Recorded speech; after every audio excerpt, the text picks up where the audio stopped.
Okay, so we're making Kitchari tonight, and I wanted to share how to make Kitchari because it's a really amazing medicinal food to eat during cold and flu season. These are the beans cooking, and I'm going to scrape off the foam here in a minute. But you can make the Kitchari medicinal by adding in garlic and onions and ginger. So really high in protein because it's made with the mung beans and really easy to digest. So perfect when you're trying to recover from sickness. So these are what, I like the split mung beans. So you can see that they're cut in half and they're yellow. There's whole green mung beans, and you can get those too. They just take a little bit longer to cook. And I want something that cooks quick. I do about half water and half mung beans. And then you can see the water starting to boil out, but I know the mung beans aren't cooked. So I just add water until the mung beans are cooked. There is an exact science to it of exactly how much water and beans, but I just like to watch my pot and add water as necessary. You want to scrape the foam off the top. This foam here, if you let it boil into the beans, will increase the gassiness of the food once you eat it, and obviously everybody wants to be less gassy versus more gassy. So scrape your foam off the top. All right, so I'm just gonna add some more water. Give it a good stir, make sure nothing's stuck to the bottom. Cover it back up and let it cook. I don't follow exact recipes usually, which drives my mother nuts, but I just cook to taste, and I know how to flavor balance. But if you want an exact recipe for Kitchari, I like Eat Feel Fresh. It's an Ayurvedic cookbook that is all plant-based. And she does a Tridoshik Kitchari. And it's a really wonderful Kitchari. So if you want an exact recipe and you're looking for an amazing cookbook, this is the cookbook that I cook from all the time and I highly recommend. Or you could print something offline. Okay, these are our ingredients. I work with whatever I have. This is what I had tonight.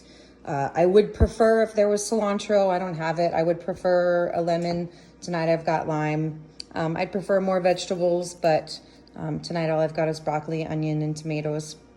But the necessities always are ginger, garlic, onion. It could be a big onion or it could be the little, those are too much work for me to do tonight.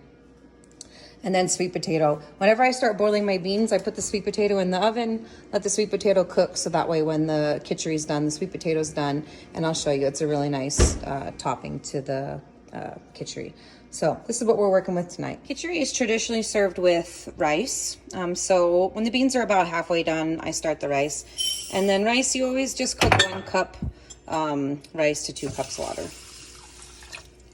And I'll cover that, let it come to a boil, turn it down to its lowest heat setting until all the water's out, and then turn it off. And let it sit for about 10 minutes, and that's perfect. Okay, next step is to peel the ginger. If you haven't worked a lot with ginger, you just take the ginger, cut the skin off.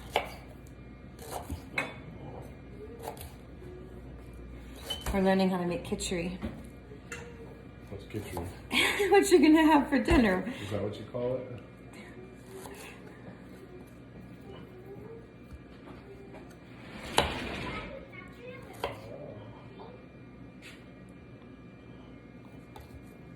Okay, take the ginger, go to the smaller side of your grid or watch your fingers.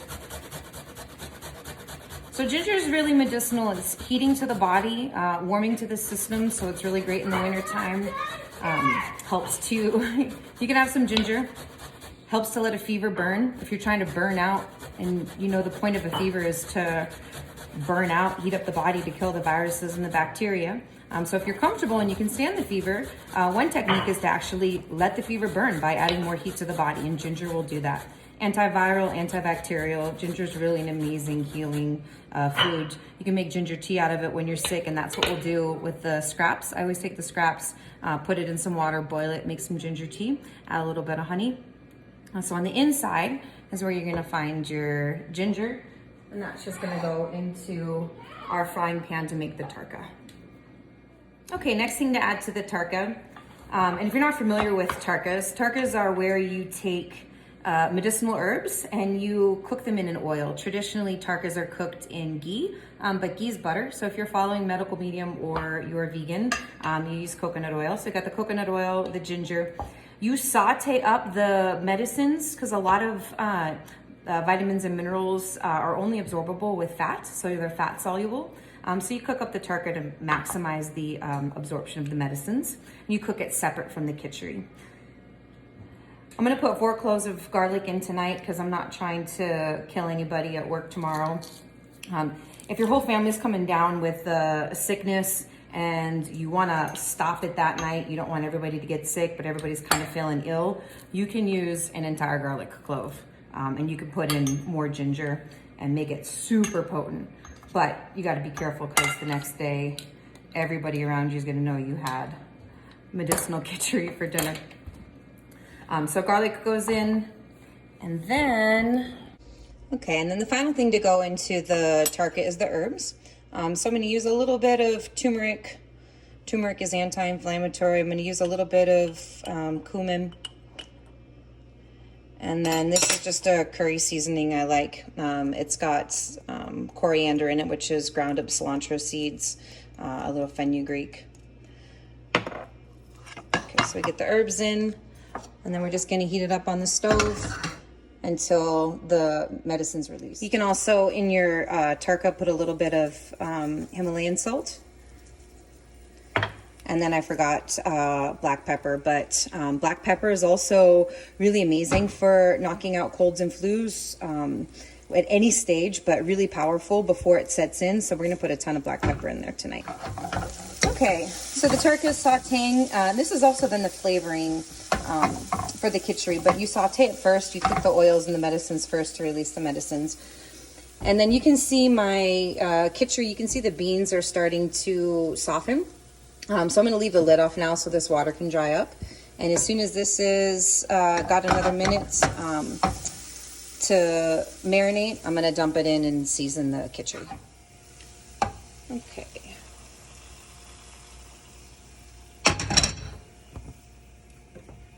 Tarka's in. And then I'm just going to cook this until it's the consistency that I want. I want something thicker. I don't want something as soupy. But you can leave it like this. You can eat it as a soup and leave it just like this. That's not how we're going to eat it tonight. Okay, next step is to cut up the tomatoes.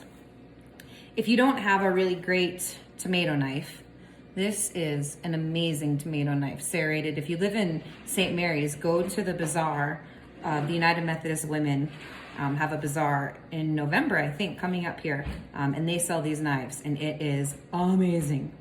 So we're gonna cut up all these tomatoes. All right, we're sauteing the topping in the same spices that the kitchari was in.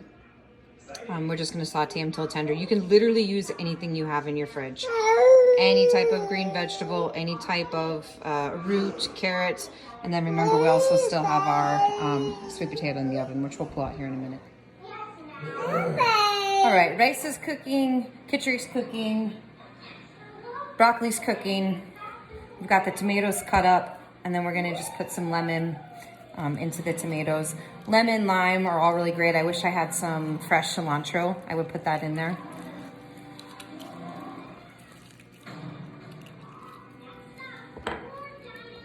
Thickening the kitchari. When you're thickening kitchari, one of the main rules is you have to stir it often. I like the wooden flat spatulas. They really do a good job of getting the beans off the bottom so that they don't stick. And it's thickening up. You can see it's thickening up. It's still not as thick as I want it. So probably about another 10 minutes. And never be attached to having a clean kitchari pot. If it's a clean kitchari pot, the kitchari probably won't taste very good. All right, I pulled the sweet potato out of the oven a couple minutes ago to let it cool down just a little bit. You still have to be careful.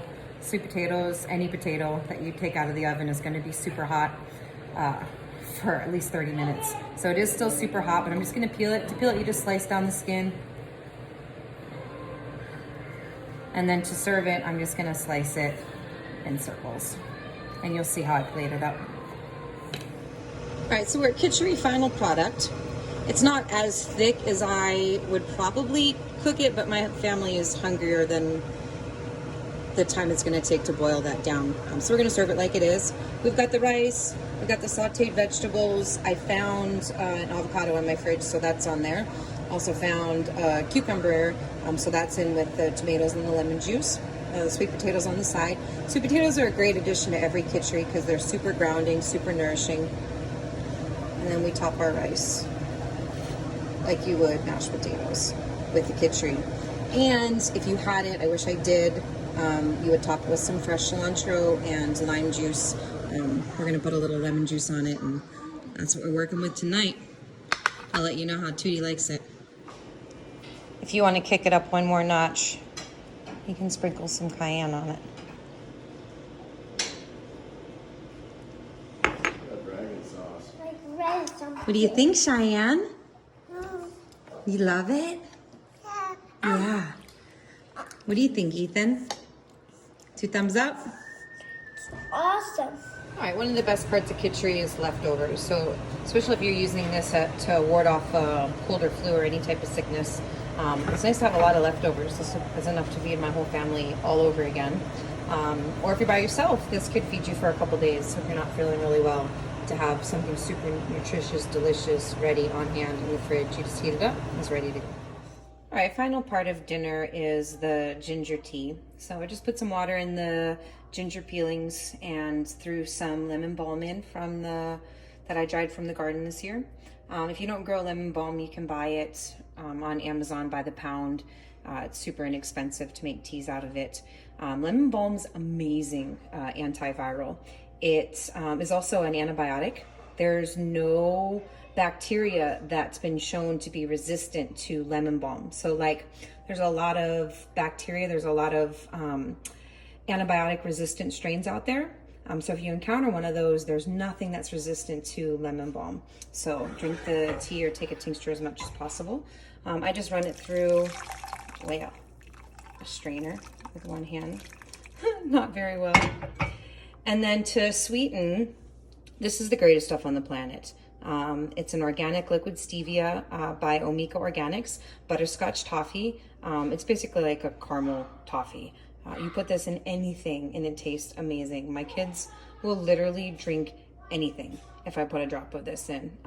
And it's organic and there's no calories, and it's wonderful. So this will go in there, and then that'll be our nighttime tea, antiviral ginger lemon balm.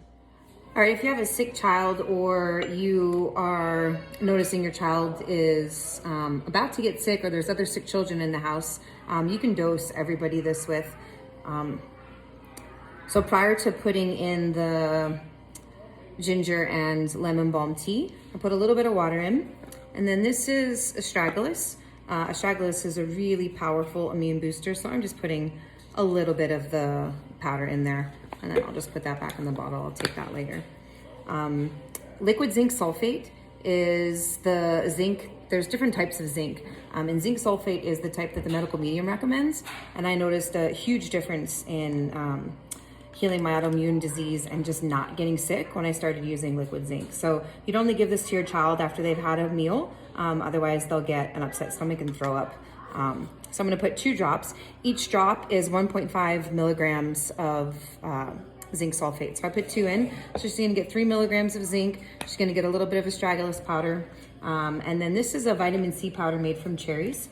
Each teaspoon is 900 milligrams of really absorbable vitamin C. So I'm gonna put about a teaspoon in there for her. And then this isn't the hot water from the tea yet. This is just room temp water. We use vapor distilled water from the water store in Sedona, Rachel Grant's place. So now that that's mixed up, I'll put a little bit of the hot tea in there with the stevia, and that's what the baby will drink before bed tonight. And then I'll do the same thing for Ethan, just not in a bottle.